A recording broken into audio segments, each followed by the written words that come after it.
Part 2 of this presentation focuses on the opportunities for public sector organisations using social media in service delivery.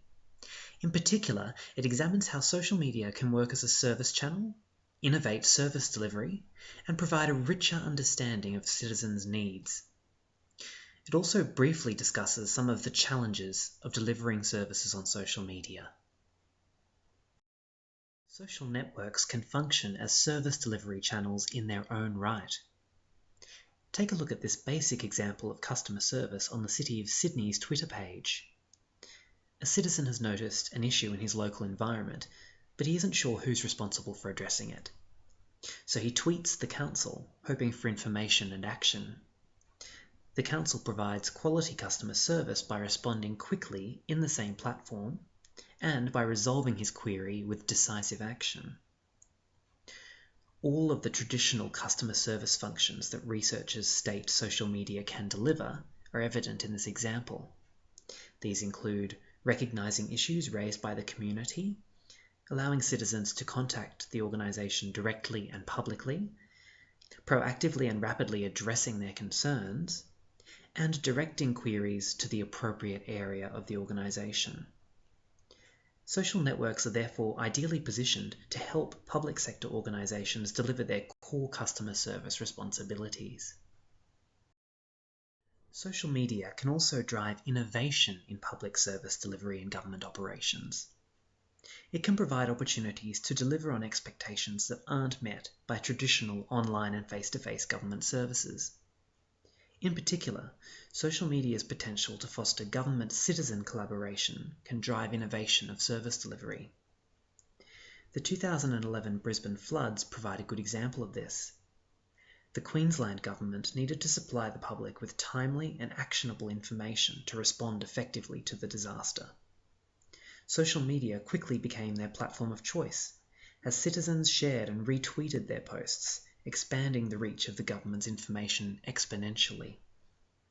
The government and the public that it served became active collaborators in delivering crucial public services, and this collaboration made those services far more effective and efficient. This example reinforces that citizen co-provision of public services has significant economic implications for the public service.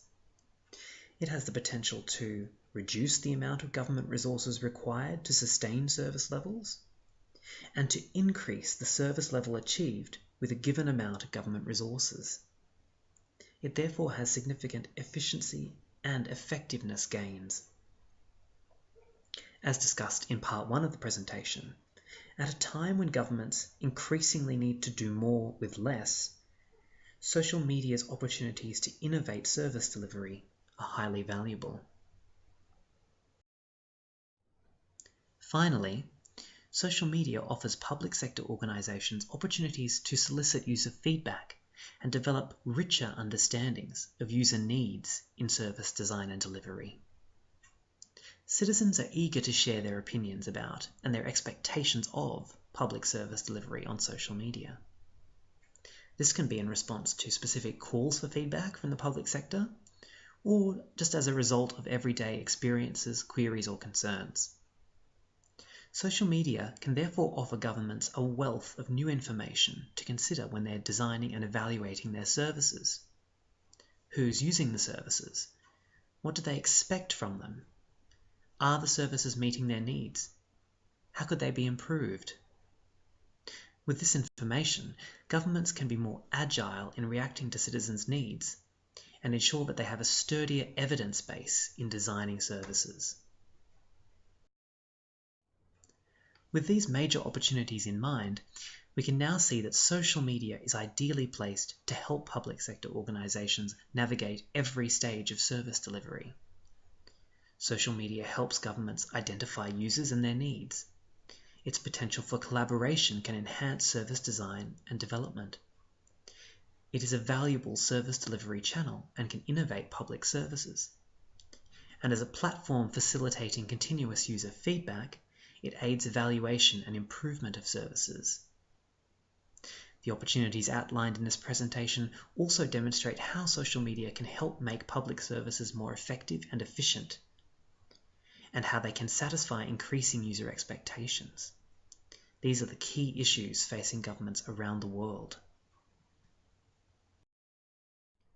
Nevertheless, it's important to remember that social media also pose challenges and risks for public service delivery.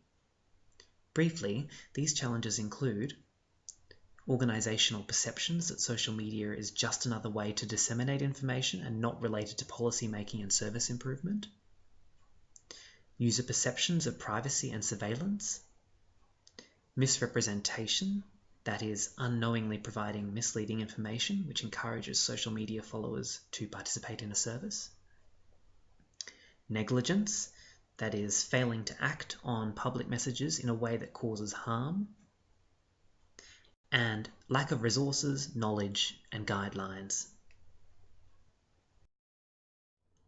Now that we have an understanding of the opportunities and challenges of using social media for public service delivery, Part 3 of this presentation makes recommendations for best practice.